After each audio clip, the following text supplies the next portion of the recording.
Magandang araw mga kaibigan. Ngayong araw ay may napakasimple pero napaka-epektibong home remedy akong ibabahagi sa inyo. Siguro marami sa atin ang nakakaranas ng sipon, barado ang ilong, hindi makakahinga ng maayos, at minsan pati pang-amoy at panlasa nawawala. Ang masakit pa kapag may sipon ka, parang wala kang ganang kumilos. Pero alam nyo ba na hindi mo kailangang bumili ng mamahaling gamot o inhaler dahil meron tayong simpleng gamit sa kusina na pwedeng maging lunas. At ito ay walang iba kundi ang suka. Oo, tama ang narinig nyo. Suka lang na pangluto. Maaari nang maging mabisang paggamot o pampagaan ng sipon dahil ako mismo ay ginagawa ko ito. Bakit nakakatulong ang suka? Bago natin ituro ang paraan, alamin muna natin kung bakit ba nakakatulong ang suka kapag may sipon. Ang suka ay may natural na acetic or acid na may antibacterial at antiviral properties. Ibig sabihin, kaya nitong puksain o hadlangan ang ilang mikrobyo na nagdudulot ng impeksyon. Bukod pa dito, ang matapang na amoy ng suka ay nakakatulong para magluwag ng baradong ilong. Para bang bigla kang napapangsinghot at bumubukas ang daanan ng hangin sa ilong. Kung tutuusin, matagal nang ginagamit ang suka, hindi lang bilang pampalasa kundi bilang natural na gamot sa iba't ibang karamdaman. Noong araw pa po, ginagawa talaga namin yan, maliit pa lang kami. Isa na rito ang simpleng sipon na madalas nating maranasan, lalo na kapag malamig ang panahon o kapag nabasa sa ulan. Paano gawin ang home remedy na ito? Ngayon, ituturo ko sa inyo ang dalawang simpleng paraan kung paano gamitin ang suka bilang lunas sa sipon. Una, kumuha ng isang malinis na kutsarita or isang maliit na mangkok. Kahit anong klaseng, pwedeng white vinegar o apple cider vinegar, yung kapares nung dato puti. Dato puti nga yung ginagamit ko. Ilagay ito sa maliit na lalagyan at idikit sa ilong at dahan-dahan lang na singhutin ang amoy. Hindi mo kailangang lunukin o inumin. Amuyin lang po. Mapapansin mong bigla kang mapapahinga ng mas maayos dahil bubukas ang baradong ilong. Kumuha ng malinis na bulak. Ito rin po isang paraan. Ibabad ng kunti sa suka at siguraduhin na hindi masyadong basa. Idikit sa ilong at singhutin ng dahan-dahan. Pwede mo itong ulit-ulitin ilang beses sa maghapon, lalo na kapag ramdam mong barado na naman ang iyong ilong or hindi mo na kailangan bumili ng inhaler pa. Ang maganda rito, mura lang at halos lahat ng bahay ay may suka na ginagamit sa pagluluto. Hindi mo na kailangang gumastos ng malaki para lang gumaan ang pakiramdam. Ngayon, syempre may mga paalala din ako para maging ligtas ang paggamit ng home remedy na ito. Una, siguraduhin na hindi sobrang lapit at sobrang lalim ang pagsinghot dahil baka mangilo ang ilong. Dahan-dahan lang, sapat na para maamoy ang suka. Pangalawa, hindi ito kapalit ng tamang gamot kung malala na ang sipon mo o may kasamang mataas na lagnat. Kung grabe ang pakiramdam, mas mabuti pa rin magpakonsulta ka sa doktor. Pangatlo, mas mainam kung gagamit ka ng apple cider vinegar dahil bukod sa matapang ang amoy, may dagdag na itong health benefits. Pero kung wala ka nito, kahit ordinaryong dato puti na suka or silver swan o whatever, basta puting suka na pangluto sa bahay ay pwede na.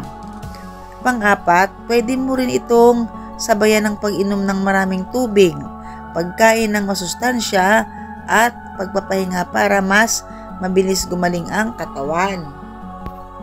Ito pa po ang isang tips na pang home remedy para sa sipon bukod sa suka. Luya. Bakit mabisa ang luya?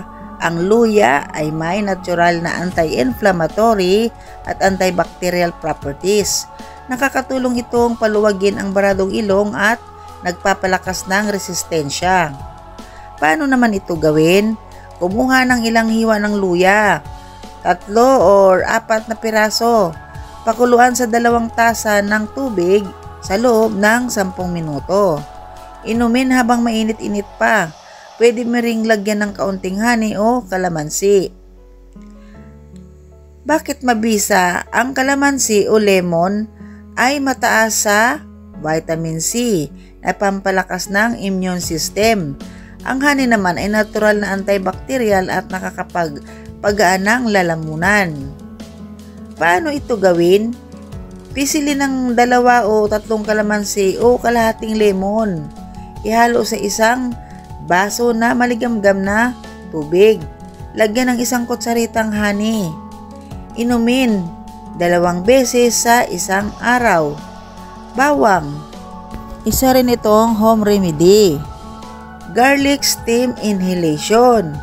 Bakit mabisa?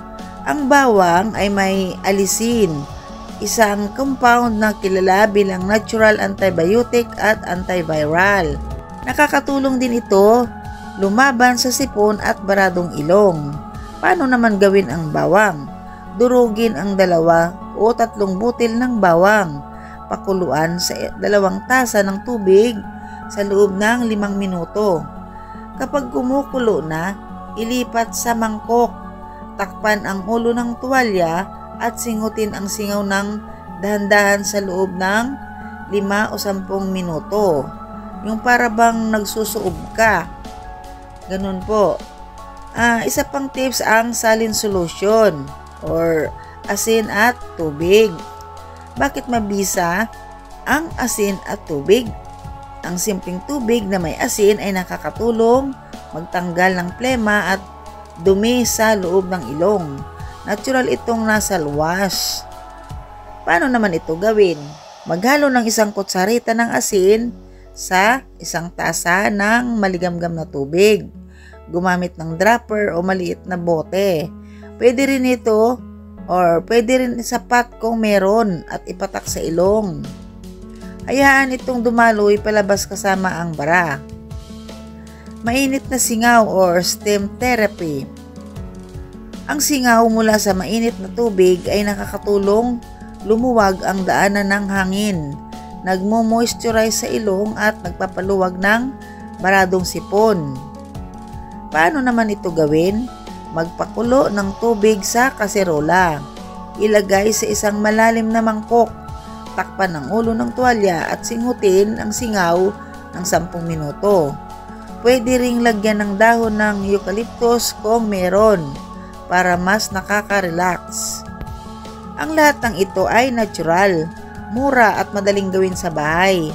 Pero paalala lang, kung ang sipon ay may kasamang mataas na lagnat, sobrang sakit ng ulo o tumatagal ng higit 10 araw, mas mabuti pa ring magpakonsulta sa doktor kasi baka hindi na po yan simpleng sipon lang, mga kaibigan. Pero ako po ay nakasanayan ko pong gawin kapag may sipon ako ay ang pagsingot ng suka dahil effective talaga sa akin. Ganon din ginagawa ko sa mga anak ko at asawa ko po. Dahil bukod sa mura, siguro naman hindi kayo nawawalan ng suka sa inyong bahay. Kaya ako, to the rescue po sa akin ng suka. Medyo may pagka-weird po kung ngayon nyo lang nalaman ito. Pero wag po at napaka-effective po ito. Kayo po, baka nais nyong itry kapag kayo ay sinisipon. Mga kaibigan, wala namang masama kung susubukan natin ang mga ganitong simpleng home remedies para sa sipon. Bakit? Dahil lahat ng ito ay natural, mura at karaniwang gamit na nasa ating kusina o bahay.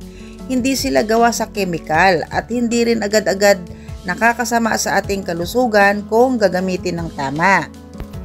Ang pinaka-importante lang, huwag natin isipin na ito ang kapalit ng gamot kung lumala na ang kondisyon.